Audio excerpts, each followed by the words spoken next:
بسم اللہ الرحمن الرحیم۔ بسم اللہ الرحمن الرحیم۔ السلام علیکم ورحمۃ اللہ وبرکاتہ۔ عزیز طلبہ، امید ہے میں خیر و عافیت ہوں گے۔ آج کا سبق نمبر 94 انشاءاللہ پڑھیں گے، اور آج کا سبق تیسرے سے پارے کے ولا یأبی کاتب ان یکتب کما علمہ اللہ فلیکتب سے لے کر آیت نمبر 282 وَأَدْنَىٰ أَلَّا تَرْتَابُوا تک ہوگا۔ تو آئیے بلا تاخیر سبق کی ابتدا کرتے ہیں۔ اعوذ باللہ من الشیطان الرجیم، بسم اللہ الرحمن الرحیم۔ وَلَا يَأْبَ كَاتِبٌ أَن يَكْتُبَ كَمَا عَلَّمَهُ اللَّهُ۔ ترجمہ دیکھیے،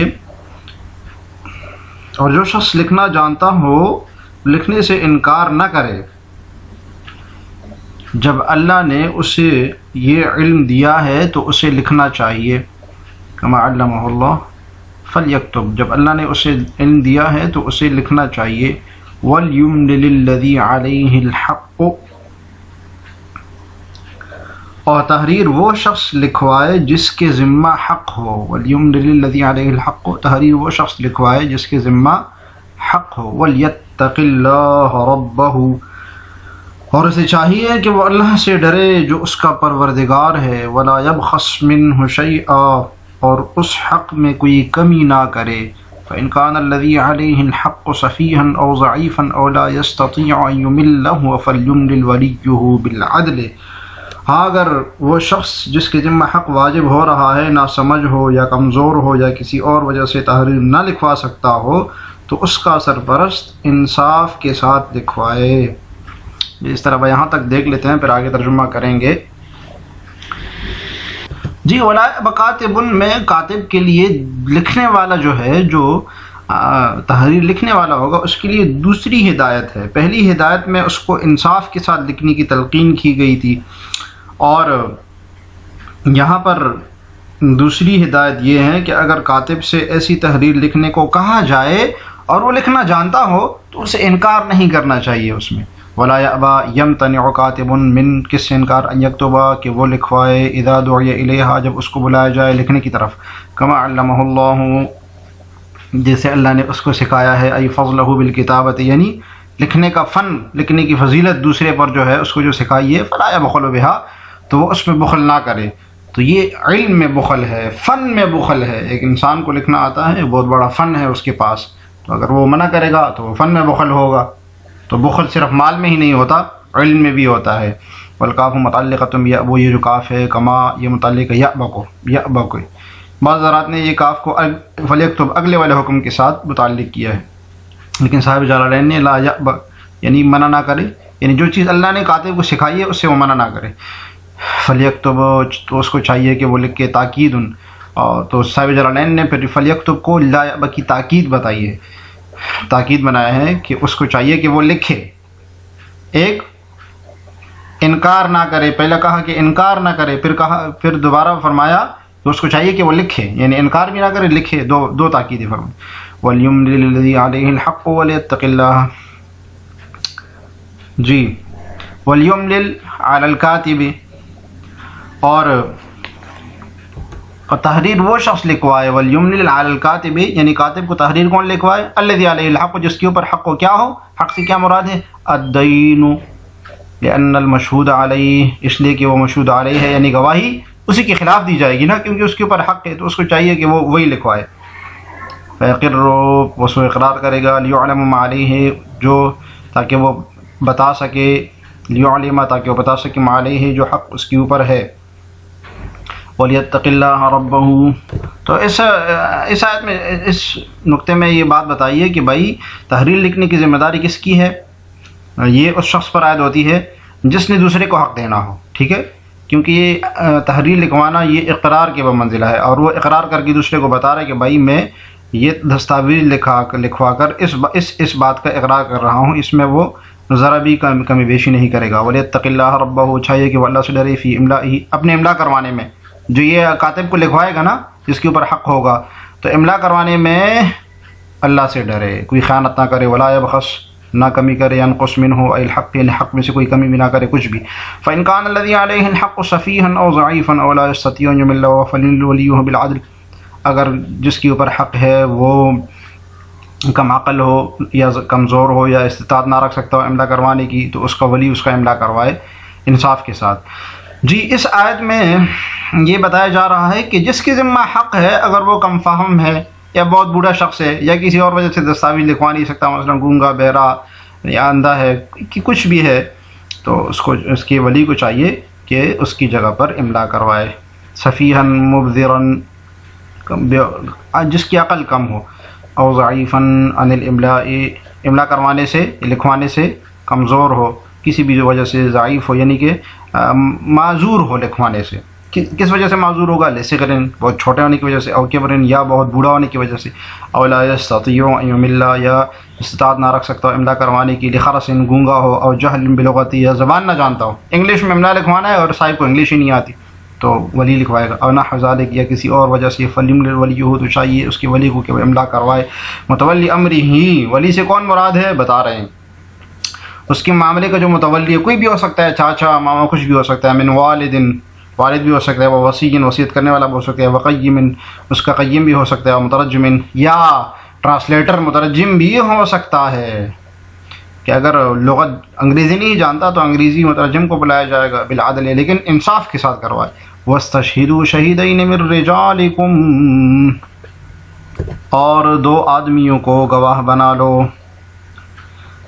فَإِن لَّمْ يَكُونَا، پس اگر 2 آدمی نہیں ہیں، رجلین، فرجل، تو 1 آدمی، وامرأتان، اور 2 عورتیں، ممن ترضون، جس پر تم راضی ہو، من الشہداء، گواہی دینے میں، یہ جس کو تم پسند کرتے ہو گواہی دینے میں،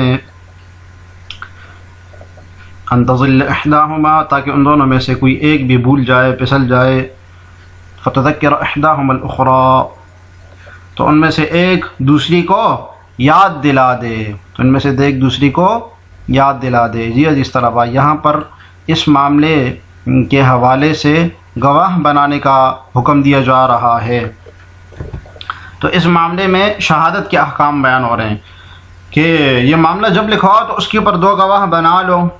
مومنین سے خطاب ہے کہ اپنے مردوں میں سے 2 گواہ بنا لو، اور اگر گواہوں میں اس طرف اشارہ بھی ہے کہ بھائی شہیدین من رجالکم میں اس طرف اشارہ ہے کہ گواہ بالغ ہو، مسلمان ہو، آزاد ہو، یہ ساری شرائط پائی جائے گی۔ اگر 2 مرد میسر نہ ہو تو پھر 1 مرد کے ساتھ ایسی 2 عورتیں بھی گواہ بنا لو جو کہ قابل اعتماد ہو، ٹھیک ہے، کیونکہ عورتوں پر نسیان غالب ہوتا ہے، اس لیے 2 عورتوں کو 1 مرد کے برابر کر دیا تاکہ 1 عورت بھول جائے تو دوسری اس کی یاد دلا دے۔ قرآن نے خود اس کی حکمت بتا دی کہ عورت کی گواہی 2 کیوں ہے، اس پر آگے ہم بات کرتے ہیں کہ اس کو نسیان لاحق ہوتا ہے اور دوسری اس کو یاد دلا دیتی ہے۔ پھر جی تفسیر دیکھیے، وَاسْتَشْهِدُوا، اشہدوا علی الدین، اس دین کے اوپر، یعنی لکھوانا جو ہے اس کے اوپر گواہ بنا لو، شہیدین، شاہدین، گواہ دینے والے، جو شہیدین شاہدین کے معنی میں ہیں، ٹھیک ہے۔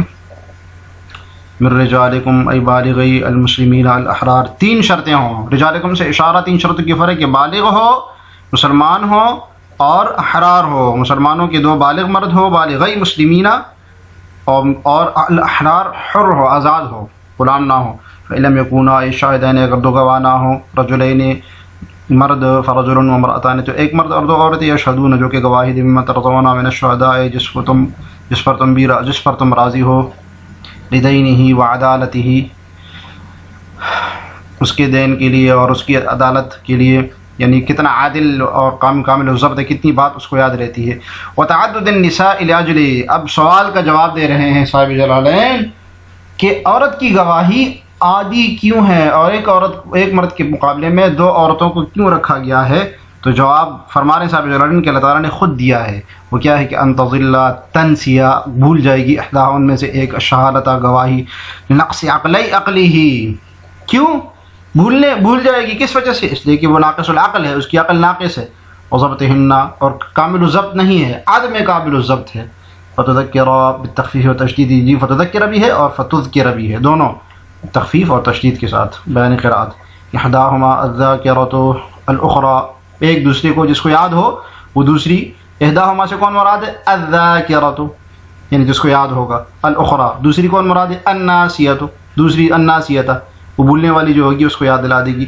اور جملۃ الاسکار محل العلت، اور یہ جو اسکار یاد دلانا ہے یہ اصل علت ہے. ایل تذکر ان ضلت یعنی یاد دلائے گی اگر وہ پھسل جائے بھول جائے.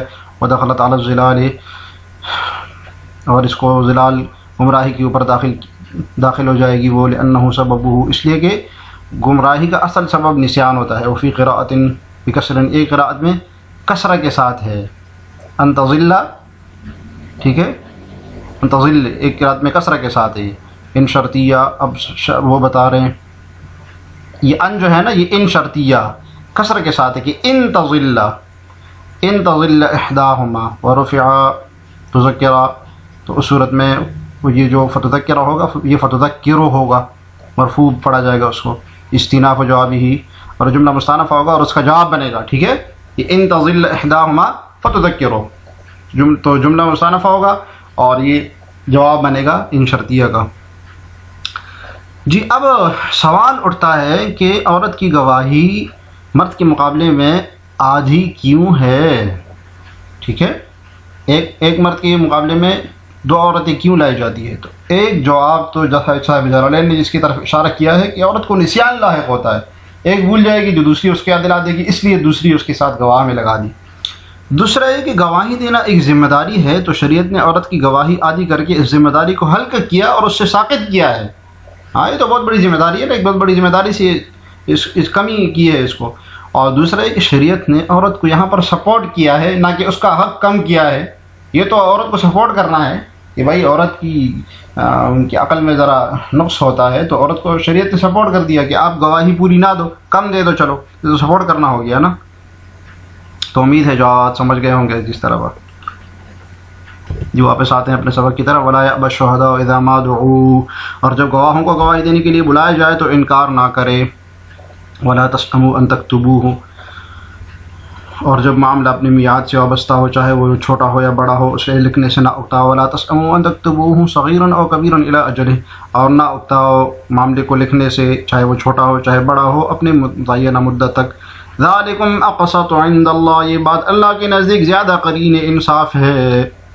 واقوام للشہادت اور گواہی کو درست رکھنے کا بہترین ذریعہ ہے, یعنی گواہ بنانا جو ہے نا. وادنا اللہ ترتابوا اور اس بات کی قریبی ضمانت کہ تم آئندہ شک میں نہیں پڑو گے. اس بات کی بھی زیادہ قریب ہے کہ تم آئندہ شک میں نہیں پڑو گے.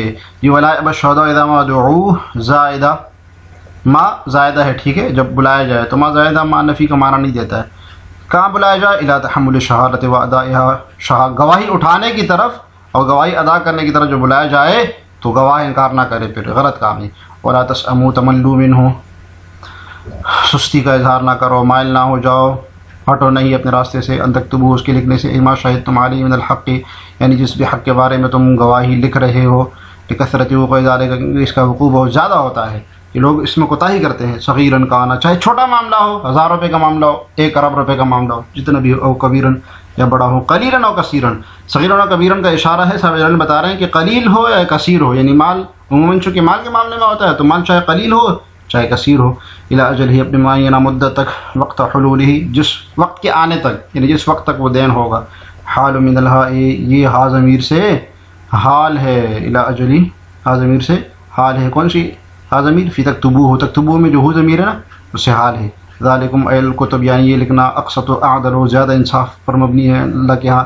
اقوام الشہادت اور گواہی کی بھی زیادہ قائم رکھنے والا. اعون علی اقامتها یعنی یہ لکھنا شہادت کے اٹھانے میں بھی زیادہ معاون ثابت ہوتا ہے. انہو یذکرھا اس لیے کہ یہ اس کو یاد دلائے گا, لکھا ہوا ہوگا نا تو یاد آ جائے گا گواہ کو بھی. ادنا اور زیادہ قریب ہے, اقرب الی اللہ ترتابوا کہ تم شک میں نہ پڑو, اور خود تمہارے جو معاملہ کرنے والے لوگ ہیں ان کے لیے بھی زیادہ اچھا ہے یہ.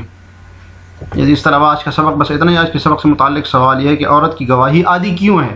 جواب کمنٹس میں ضرور لکھے گا, بڑا اہم سوال ہے. اللہ تعالیٰ ہمیں جلالین پڑھنے سمجھنے کی توفیق عطا فرمائے. السلام علیکم ورحمۃ اللہ وبرکاتہ.